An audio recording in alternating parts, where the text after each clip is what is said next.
ஒரு ஊர்ல சாவித்திரின்னு ஒரு அம்மா இருந்தாங்க. அவங்களுக்கு தன்னோட மகன் கணேஷ் மேல அம்புட்டு பாசம். கணேஷ் படிச்சு முடிச்சுட்டு ஒரு பெரிய நகரத்துல வேலை பார்த்துட்டு இருந்தான். மாசம் ஒரு முறை வீட்டுக்கு வரும்போது அம்மாவுக்கு பிடிச்ச பலகாரங்கள், புடவைன்னு வாங்கிட்டு வருவான். ஆனா சாவித்திரி அம்மா ஒரு சின்ன வருத்தம். என் பையன் என்கிட்ட மனசு விட்டு பேச மாட்டேங்கிறானே, எதையும் மறைக்கிறானோன்னு அவங்களுக்கு ஒரு சந்தேகம். ஒரு நாள் கணேஷ் ஊர்ல இருந்தப்போ அவனோட பழைய மேஜையை சுத்தம் செஞ்சுட்டாங்க அம்மா. அப்போ ஒரு பழைய டைரிக்குள்ள இருந்து ஒரு மடிச்ச கடிதம் கீழே விழுந்துச்சு. அதுல அவனோட கையெழுத்து இல்ல. ஆனா அதுல எழுதியிருந்த வரிகள் அம்மாவை அப்படியே உலுக்கிடுச்சு. உன்னால எனக்கு நிம்மதியே இல்ல.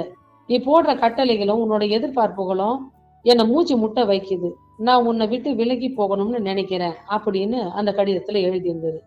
இத படிச்சதும் சாவித்திரி அம்மாவுக்கு தலை சுத்துச்சு. ஐயோ, என் பையன் என் மேல இவ்வளவு கோபத்துல இருக்கானா? நான் அவனுக்கு சுமையா இருக்கேனா? அப்படின்னு நினைச்சு அழுதுகிட்டே இருந்தாங்க. கணேஷ் வேலை முடிச்சு வீட்டுக்கு வந்தப்போ அம்மா சோகமா இருக்கிறத பார்த்தான். என்னம்மா ஆச்சு? ஏன் ஒரு மாதிரியா இருக்கீங்கன்னு கேட்டான். அம்மா அந்த கடிதத்தை காமிச்சு விம்மி விம்மி அழுதாங்க. கணேஷ், நீ என் மேல இவ்வளவு வெறுப்பா இருக்கிறியாப்பா? என்கிட்ட சொல்லி இருக்கலாமேன்னாங்க. கணேஷ் அந்த கடிதத்தை பார்த்ததும் ஒரு நிமிஷம் சிரிச்சுட்டான். அப்புறம் அம்மாவோட கையை பிடிச்சுக்கிட்டு சொன்னான். அம்மா, இது நான் உனக்கு எழுதுனது இல்லம்மா.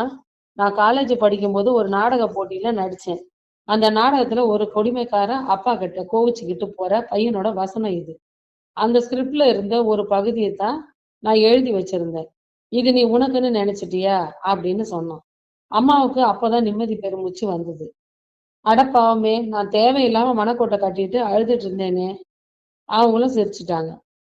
ஆனா அந்த நிமிஷம் தான் கணேஷுக்கு ஒண்ணு புரிஞ்சது.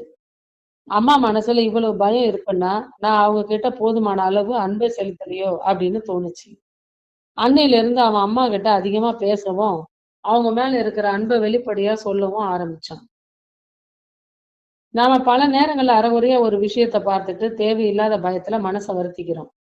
தெளிவான பேச்சு தான் எல்லா பயத்துக்கும் மருந்து. நன்றி. இந்த கதை உங்களுக்கு பிடிச்சிருந்தா சப்ஸ்கிரைப், லைக் பண்ணுங்க. தேங்க்யூ.